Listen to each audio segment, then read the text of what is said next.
নমস্কার। গল্পবিলাসীর আসরে সকল শ্রোতা বন্ধুদের স্বাগত জানিয়ে আজকের গল্প পাঠ শুরু করতে চলেছি। আজ আপনাদের যে গল্পটি পাঠ করে শোনাতে চলেছি আশা করি খুব ভালো লাগবে। তাহলে প্রথম থেকে শেষ পর্যন্ত শুনতে থাকুন। শুরু করছি আজকের গল্প পাঠ। গজেন্দ্র কুমার মিত্রের লেখা দায় মুক্তি।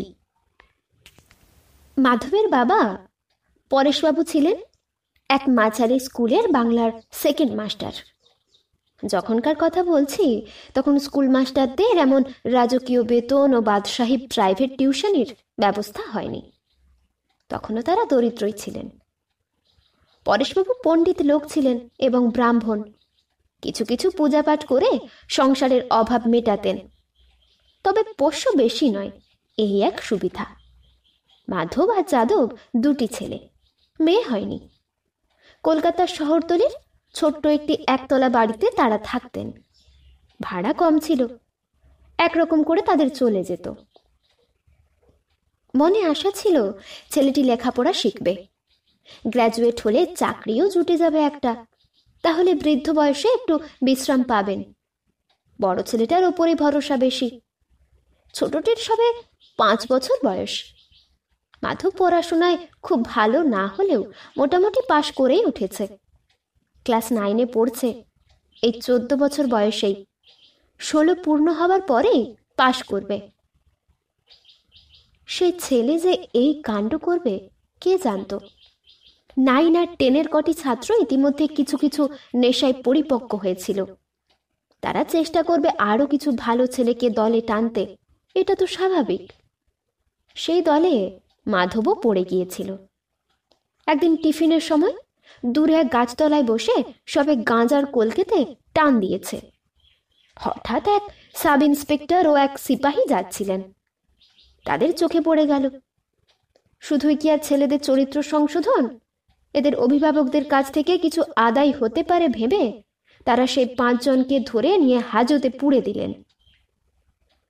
পরেশবাবু পাগলের মতো হয়ে উঠলেন। সমস্ত ভবিষ্যতের আশা তো চুরমার হয়েই গেলই, অপমানেরও আর শেষ রইল না। তিনি খবরটা পেয়ে গঙ্গায় ঝাঁপ দিতে চাচ্ছিলেন। পাশের বাড়ির শান্তবাবু, তার স্ত্রী, মেয়ে অরুণা সবাই মিলে চেপে ধরে বুঝিয়ে শান্ত করলেন। তারপর নিজেই থানায় গিয়ে পরেশবাবুর অবস্থা জানিয়ে তিনি যে মানি লোক, ছেলেটাও যে ভালো, এদের দলে পড়ে হয়তো এই প্রথমেই এই কাজ করতে গেছে বলে হাত জড়ো করলেন। দয়া করে ছেড়ে দিন। ছেড়ে সকলকেই কিন্তু দিতে হলো, কিন্তু সুপারিশে কিছু অর্থে মাধবকে তারা এমনিতেই ছেড়ে দিলেন। সন্ধ্যার সময় তাকে নিয়ে শান্তবাবু বাড়ি এলেন। এক রাতও হাজতে থাকতে হয়নি, এটুকুই সান্ত্বনা। ক্ষেপে তো ছিলেনই পরেশবাবু।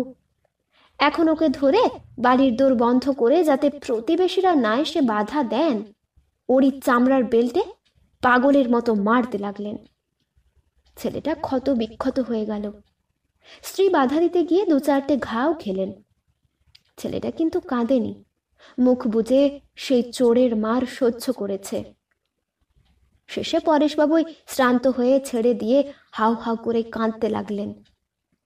এই সুযোগ। শান্তবাবুর মেয়ে অরুণা, পাশেই ওদের বাড়ি। ওদিকে তুলসী মঞ্চ থেকে বাড়ির চৌবাচ্চার পারে নামা যায়। তা নেমে এসে মাধবের হাত ধরে দরজা খুলে নিজের বাড়িতে নিয়ে গেল। ছেলেটার প্যান্ট ছাড়া আর কিছুই ছিল না পরনে। ওর ভাইয়ের জামা প্যান্ট মাধবের হবে না। শেষে এক ফাঁকে তাও নিয়ে এলো। মুখ হাত ধুইয়ে পিঠে বেদনা নাশক একটা মলম লাগিয়ে জামা প্যান্ট পরিয়ে দিল। তারপর খাওয়াবার প্রশ্ন। এইবার মাধব বেঁকে দাঁড়ালো। কিছু খাবে না সে। বাবা বেলটা ফেলে বলেছিলেন, যা, যদি মানুষ হোস তো গঙ্গায় ডুবে মরগে।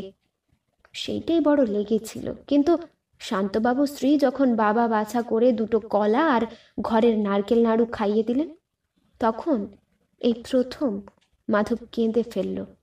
তবে খেলেও। অনেক রাত্রে পরেশবাবু শুয়ে পড়তে অবশ্যই কিছু না খেয়ে আস্তে আস্তে শান্তবাবু ওকে বাড়িতে রেখে এলেন। কে জানে কেন অরুণা নিশ্চিন্ত হতে পারল না। মাধবের চুপ করে থাকা আর মুখের ভাবটা ওর একটুও ভালো লাগেনি। কিছু না করে বসে, একটা সন্দেহ তো ছিলই। তাছাড়া অরুণা এমনিতেই রাত জেগে পড়ে, তার এবার আইএসসি পরীক্ষা দেবার কথা। রাত 12টা পর্যন্ত পড়ে, জেগেও থাকে। আজও জেগেই রইল, কিন্তু পড়ায় মন বসল না। কানটা তার পাশের বাড়ির দিকেই রইল। একটা নাগাদ শুয়ে পড়ল, কিন্তু ঘুম এলো না। কেবলই সে চোরের মার মনে পড়ছে আর ছেলেটার মুখ। শেষে রাত্রের দিকে একটু তন্দ্রার আভাস এসেছিল, কিন্তু মাধবদের দরজাটা ওর পাশের ঘরেই। খুব সামান্য খুট করে শব্দ হতেই জেগে উঠল এবং দরজা খুলে এক লাফে বেরিয়ে পড়ল। তখন আলোর আভাস মাত্র জেগেছে, ভালো করে ফর্সা হয়নি। তবু দেখা গেল মাধব হন হন করেই চলেছে। ছুটে গেলে শব্দে যদি কেউ জেগে ওঠে বা চোর বলে মনে করে, এ বুদ্ধি ওর ছিল, তাই জোরে পা ফেললেও ছোটেনি। অরুণার খালি পা, সে নিঃশব্দে ছুটে গিয়ে তাকে ধরে ফেলল। এই, কোথায় যাচ্ছিস?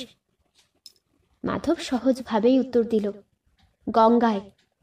ছি, বাবা একটা কথা বলে ফেলেছে, তাতে তোর এত অভিমান? তুই কি মেয়ে ছেলে? কতটা আঘাত পেয়ে তবে বলেছেন সেটা তো ভেবে দেখ। না রুনুদি, এরপর এখানে আর আমি মুখ দেখাতে পারবো না। ও স্কুলে পড়তে গেলে ক্রমাগত সকলে কথা শোনাবে, পাড়ার লোকেরাও তো বাকি রইল না কেউ। তাই বলে তুই ডুবে মরবি? না না, ফিরে আয়, যা হয় একটা ব্যবস্থা হয়েই যাবে। না, বাড়ি আর ফিরবো না। জোর করে ধরে নিয়ে গেলে গলায় দড়ি দেবো। অরুণার মুখের দিকে চেয়ে বুঝল এ কথার আর নড়চড় হবে না। এ ছেলেটার মধ্যে যে এমন একটা দৃঢ়তা আছে তা আগে কখনো লক্ষ্য করেনি। একটু চুপ করে থেকে বললে, মাধু ভাই, তোর মধ্যে যে এমন একটা পুরুষ আছে তা আমি ভাবিনি। তুই চেষ্টা করলে সব পারবি। একটু দাঁড়া, লক্ষ্মীটি। আমি স্কলারশিপের টাকা পাই, 2 মাসের টাকা হাতে আছে, কিছু টাকা দিচ্ছি। তুই কলকাতার বাইরে কোথাও চলে যা, চেষ্টা কর। যা হোক করে তুই দাঁড়াতে ঠিক পারবি। পুরুষ মানুষ, মোট বয়ে খেলেও লজ্জা নেই। আমি কথা দিচ্ছি, কাউকে ডাকবো না, কিচ্ছু বলবো না। যা পারি এনে দিচ্ছি। যেখানে হোক কোনো বড় শহরে চলে যা, ঠিক ঠিক কিছু একটা জুটে যাবে। অরুণা ছুটে চলে গেল। ব্যাগ খুলে দেখল 100 টাকা মাত্র আছে। তাই এনে ওর হাতে দিয়ে বললে, যা দেখ, এতে যদি পাটনার টিকিট হয়, নয়তো আসানসোল, যেখানে বহু লোক, বহু ব্যবসা, সেখানেই চেষ্টা কর বাঁচবার, বুঝলি? কে জানে মাধবের চোখেও জল এসে গিয়েছিল কিনা। সে একটি কথাও কহিল না, নেব না তাও বলল না। নীরবে টাকাটা হাত পেতে নিয়ে তেমনি আগের মতো হন হন করে চলে গেল। এবার ফর্সা হচ্ছে, লোকজন উঠে পড়বে, আর দেরি করা উচিত নয়। তারপর বহু কাল কেটে গেছে, কত তা মাধবের মনে নেই। 17-18 বছর তো হবেই। এর মধ্যে সে কথা ভাববারও সময় পায়নি কারো কথা ভাবার। কোনো মতে বেঁচে থাকার জন্যে দিনরাত খাটতে হয়েছে। আর চিন্তা, আজকের দিন তো কাটলো, কাল কি হবে? এতেই অন্য কথা, অন্য কারো কথা ভাববার সময়ও মেলেনি। অনেক কিছু করেছে। সোজা সে একটা গাড়িতে আসানসোলে নেমেছিল। সেখানে বাজারে যদি মোট বাবার কাজ মেলে, কিন্তু মোট যা মেলে তা হলো 2 মণি বস্তার ডাল, চাল, গম, নয়তো লোহা লক্কর কিংবা কয়লার খালাস করা হয়।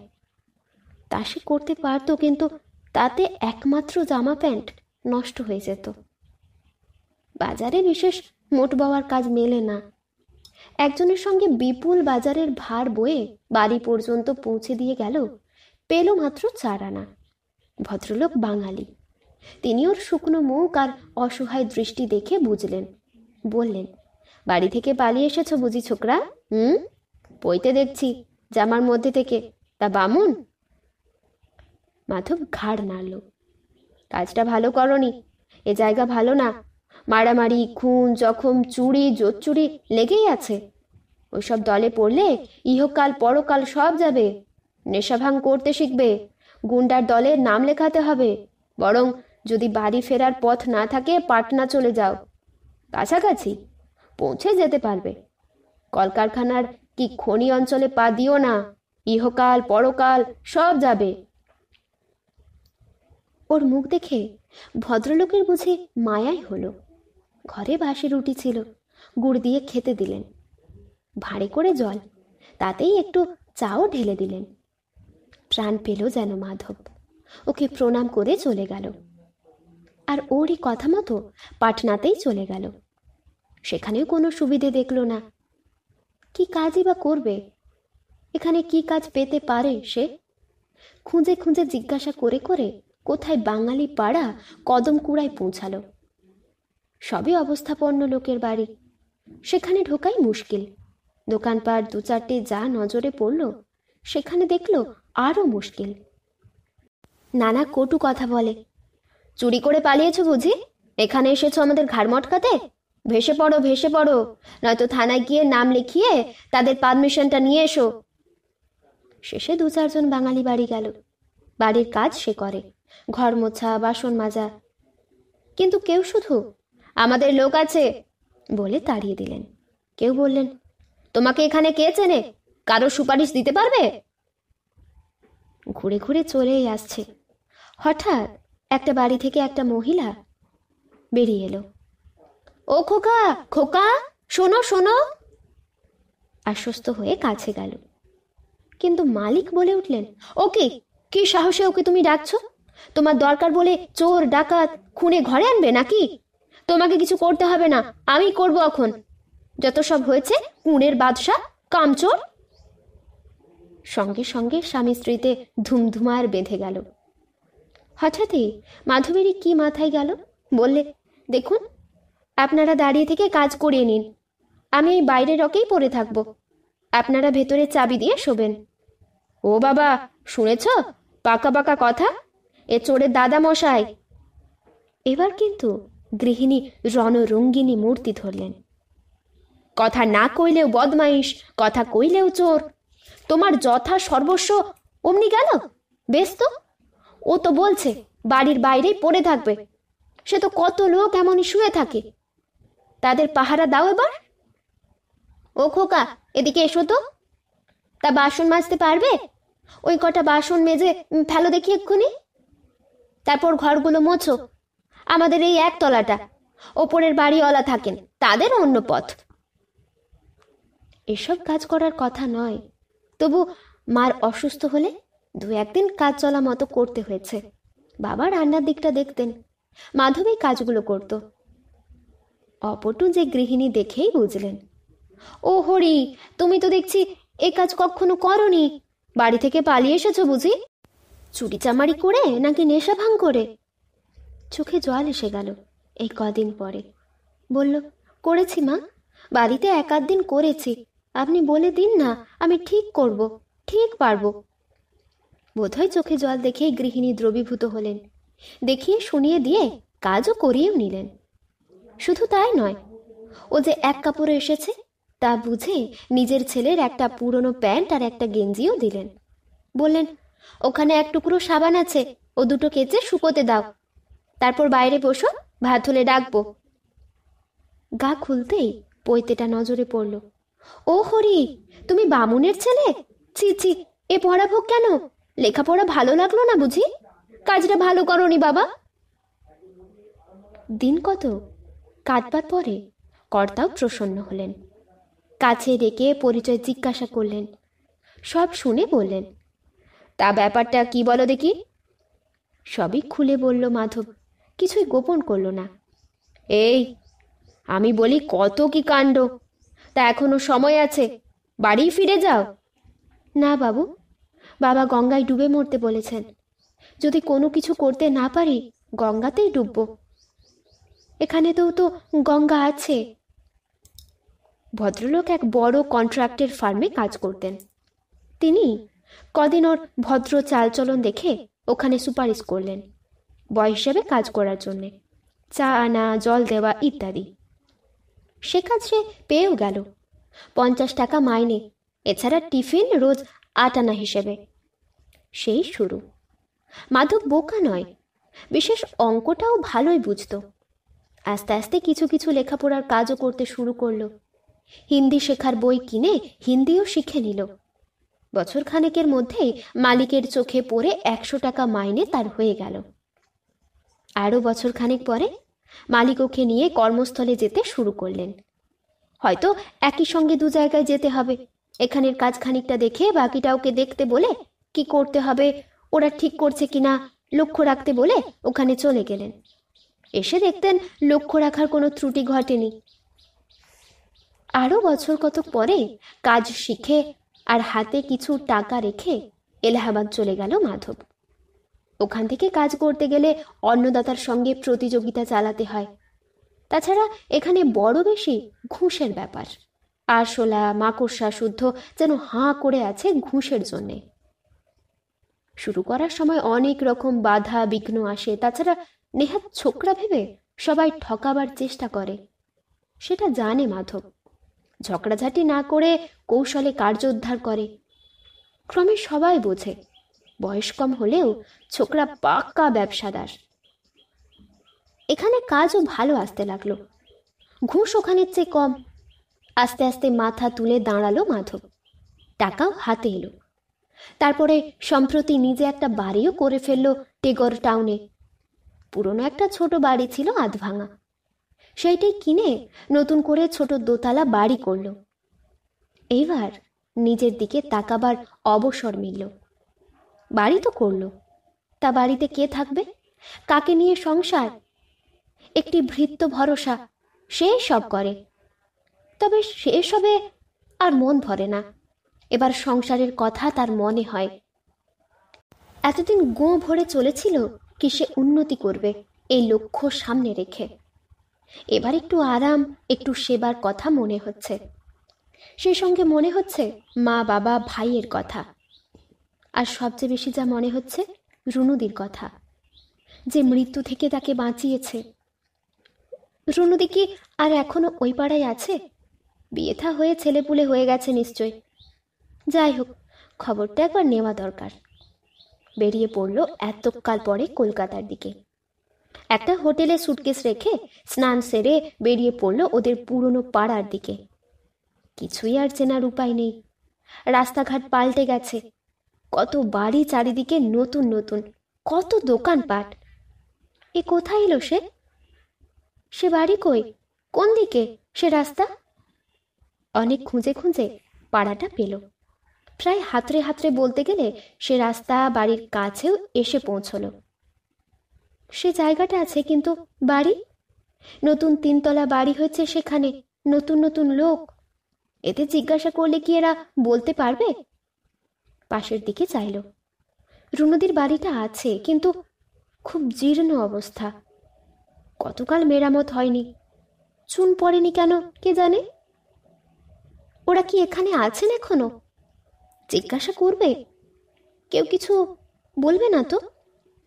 বেশ খানিকটা ইতস্তত করে শেষ পর্যন্ত কড়াটা নাড়ল। কে বলে একজন এসে দৌড় খুললেন। আবারও বললেন, কে? কাকে খুঁজছেন? এখানে মানে এই বাড়িতে এক চাটুর যে মশাইরা থাকতেন না, শান্তবাবুরা। যিনি এসে দাঁড়িয়েছেন তিনি উত্তর না দিয়ে অনেকক্ষণ এক দৃষ্টে চেয়ে বললেন, কে? মাধব? এতকাল পরে? এবার মাধবও ভালো করে লক্ষ্য করল। রুনুদি? রুনুদির এই চেহারা হয়েছে?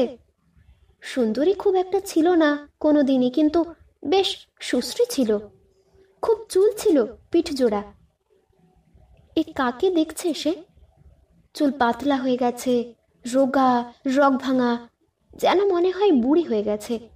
অথচ ওর যে কতই বা বড় হবে, 3 কি বড় জোর 4 বছরের। রুনুদি, এ কি হাল হয়েছে তোমার? হ্যাঁ, বিয়েও হয়নি? এসো এসো, ভেতরে এসো। এতকাল পরে ঘর বাড়ির কথা মনে পড়ল?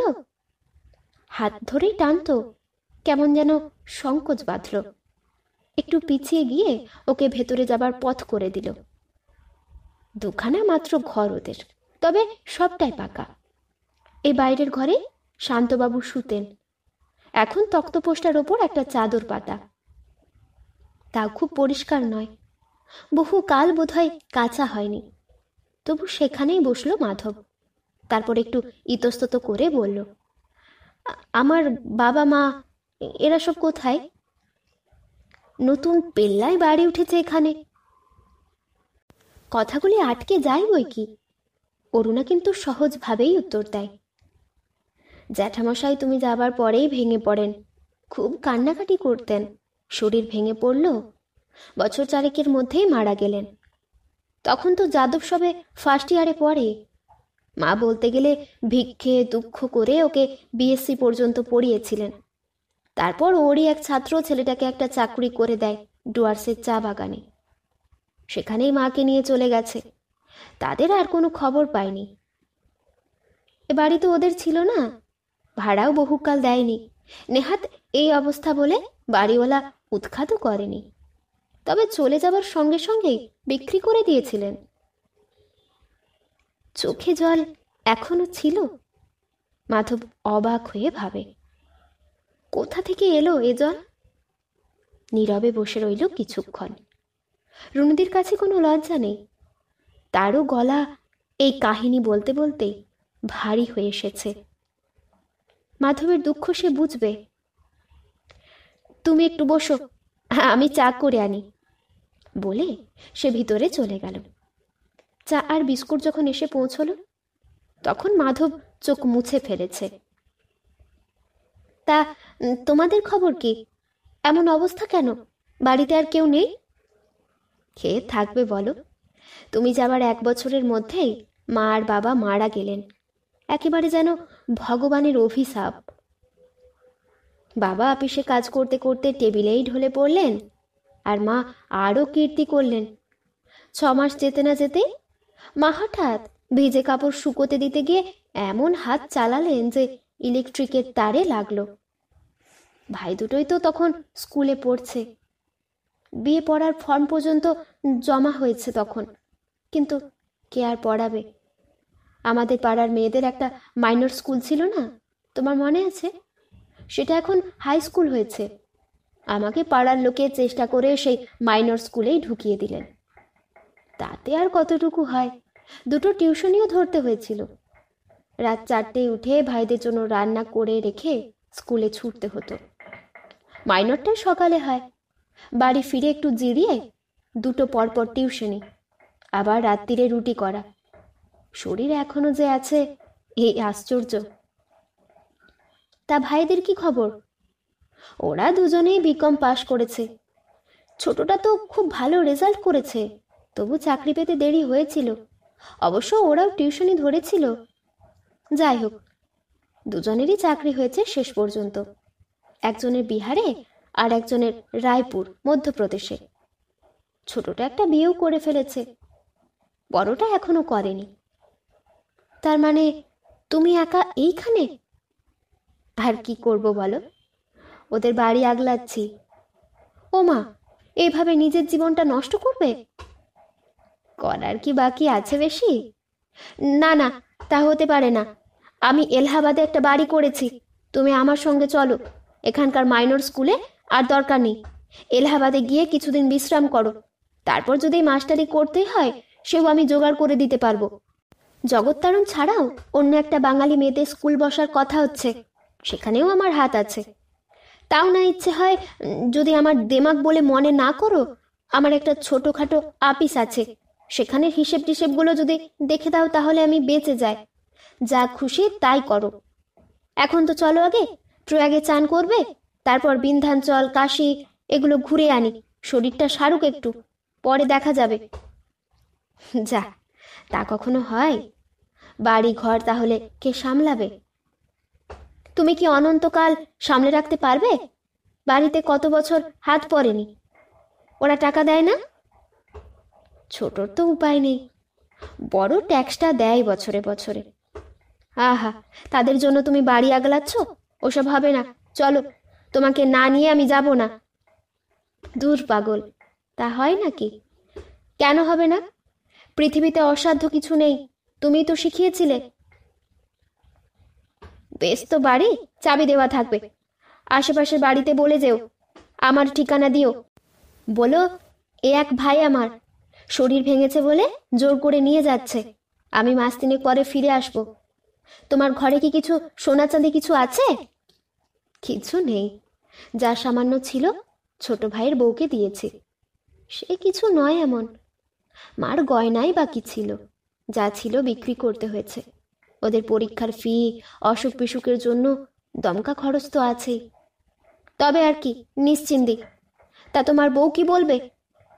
বউটা কোথায় যে বলবে? তুমি এখনো বিয়ে করোনি? ফুরসত মিলল কবে? তাছাড়া কে আছে যে বিয়ের ব্যবস্থা করবে? সেই জন্যই তো আরও তোমাকে নিয়ে যাচ্ছি। তবু একটু ইতস্তত করছিল অরুণা।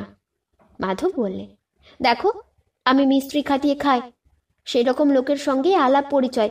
কলকাতার গুন্ডাপাড়াও আমি জানি। যদি বাড়ি আগলে পড়ে থাকো, বাড়িতে আগুন লাগিয়ে দিতে আমার একটু অসুবিধে হবে না। রাজি হলো অরুণা। আসলে সেও আর পারছিল না, শরীর ভেঙে পড়েছে। আর এত আন্তরিকতা কখনো কারো কাছ থেকে পেয়েছে বলে তার মনে হয় না। মাধব যে তার কথা এত মনে রেখেছে, এই তো আশ্চর্য। চোখে জল এসে যায় তার মনে হলো। আত্মীয় স্বজন আছে বই কি, কেউ তো খবর নেয় না। বিপদের দিনে কেউ তো এসে দাঁড়ায় না। এই প্রথম অরুণা বাইরে পা দিল। একবার শুধু মার সঙ্গে তারকেশ্বর গিয়েছিল, আর একবার অল্প বয়সে এক বান্ধবীর বিয়েতে গুপ্তিপাড়া।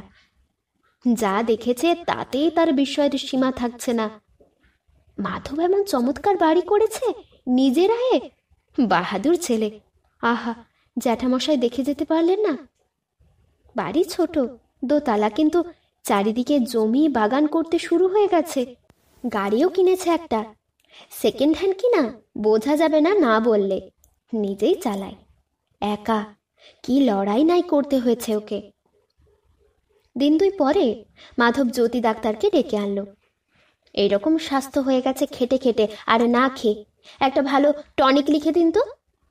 ডাক্তারবাবু বললেন, টনিক একটা দিচ্ছি, তবে উনি তো কখনো বাইরে আসেননি বলছো, এমনি একটু বিশ্রাম নিলেই অনেকটা উন্নতি হবে। হলো উন্নতি। চেহারা এক মাসেই অনেকটা বদলে গেল। মাঝে মাঝে তাগাদা করছে, কি আমাকে ছেড়ে দেবে কবে? তবে তাতে যে জোর নেই সে মাধব বোঝে। দাঁড়াও, এখন কি তোমাকে সাতঘাটের জল আগে খাওয়াই? এর মধ্যে শুধু একবার ত্রিবেণীতে স্নান করিয়ে এনেছে। গাড়ি করে প্রায় বিকেলে বেড়াতে অরুণাকে নিয়ে যায়। এলাহাবাদের যা দ্রষ্টব্য মোটামুটি দেখিয়েছে। শরীর একটু ভালো হতে কাশি ঘুরিয়ে আনলো, বিন্ধ্যাচল আর চুনার। তবে বেশি দিন কোথাও থাকা হলো না। মাধবের যা কাজ, বেশি দিন বাইরে থাকলেই কিছু না কিছু ক্ষতি হয়ে বসে। যে কাজ যেমন হবার কথা উল্টোটা হয়ে থাকে, ভেঙে আবার গড়তে হয়। সেটা তো লোকসান। মাস তিনেক কেটে যেতে অরুণা এবার অস্থির হয়ে ওঠে। আর নয়, এবার আমাকে ছেড়ে দাও, লোকে বা কি ভাববে। বাহ, আসল কাজটাই তো সারলে না। আমার বিয়ে বিয়ে দেবার কথা তোমার না? ও মা, তা আমি এখানে কাকে চিনি? কোথায় কি মেয়ে পাবো? একটু বলো, কি করতে হবে? অনেকক্ষণ চুপ করে থাকে মাধব, তারপর বলে, মেয়ে আমি ঠিক করে রেখেছি। কথাটা বলবো বলবো করেও বলতে পারিনি, তবে এবার না বললেই নয়। তুমি আমাকে বিয়ে করো না? অরুণার মুখ রাঙা হয়ে ওঠে। সে কি লজ্জায় নাই নবীন আশা, নাকি জীবন মুকুলের আভাসে? যা, ইয়ার্কি হচ্ছে নাকি? কোনো ইয়ার্কি নয়। বামুনের ছেলে, পৈতেটা এখনো ফেলিনি, দেখো তো। এই পৈতে ছুঁয়ে বলছি আমার মনের কথা। তুমি আমাকে জীবন দান করেছ, তোমার মন্ত্রেই দাঁড়াতে পেরেছি। তোমাকে নিয়ে আমি ঠাট্টা ইয়ার্কি করব? সময় লাগে অরুণার সামলে নিতে। প্রস্তাবের আকস্মিকতা, কত কি সম্ভাবনা, আবার ভবিষ্যতের আশঙ্কা, সব জড়িয়ে যেন বিমূঢ় করে দেয় কিছুক্ষণের জন্যে। তারপর আস্তে আস্তে বলে, এ তোমার কৃতজ্ঞতার উচ্ছ্বাস। আমি তোমার চেয়ে বয়সে অনেক বড়, বয়সের চেয়েও বুড়ো হয়ে গেছি, দুঃখে কষ্টে মানসিক আঘাতের উপর আঘাতে।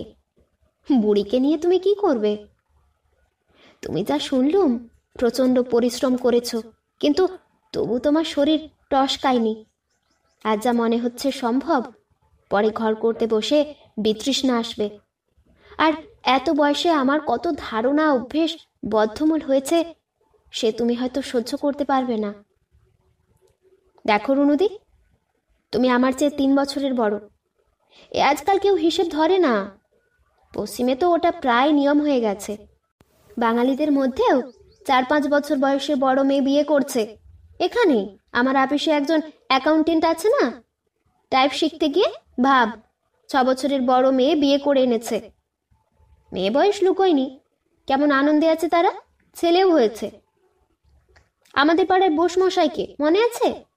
এক বড়লোক ছেলের জন্যে বালিকা পাত্রী খুঁজছেন। বোসের মেয়েটা বেঁটে, দেখতেও ছেলে মানুষ, স্বচ্ছন্দে 10 বছরের মেয়ে বলে বিয়ে দিলেন। মেয়ের বয়স 19, ছেলেটা 17। আর ভবিষ্যতে কি হবে কেউ বলতে পারে না। আমি যদি অচেনা মেয়ে বিয়ে করি, 20-22 কি 25 বছরের মেয়েই তো জুটবে। তারই কি কিছু নিজস্ব ধারণা অভ্যেস নিয়ে আসবে না? তারা সুখী করতে পারবে আমাকে? তাছাড়া আমার অহংকার ভেবো না। আয়নায় মুখটা দেখো, যে চেহারাটা নিয়ে এসেছিলে সে চেহারা আর নেই। তুমি আর দুমত করো না। তারপর সপ্তাহ খানেক কেটে গেল। তাড়া লাগাতে নেই এসব ব্যাপারে, তা মাধব জানে।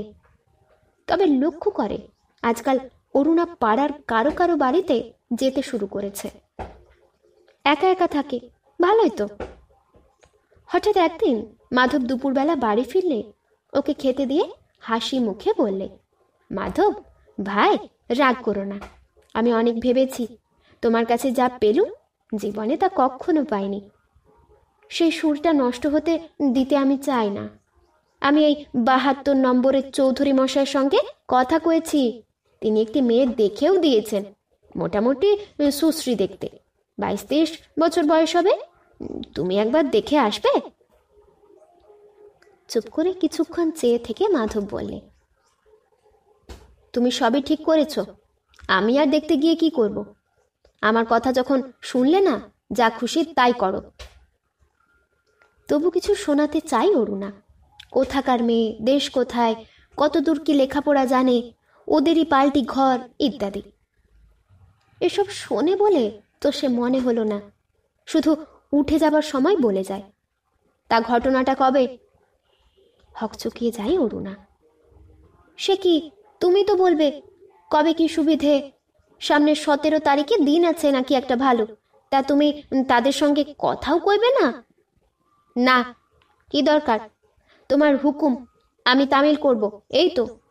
আমার মতামত কি হবে? খেয়ে উঠে চলে যায়।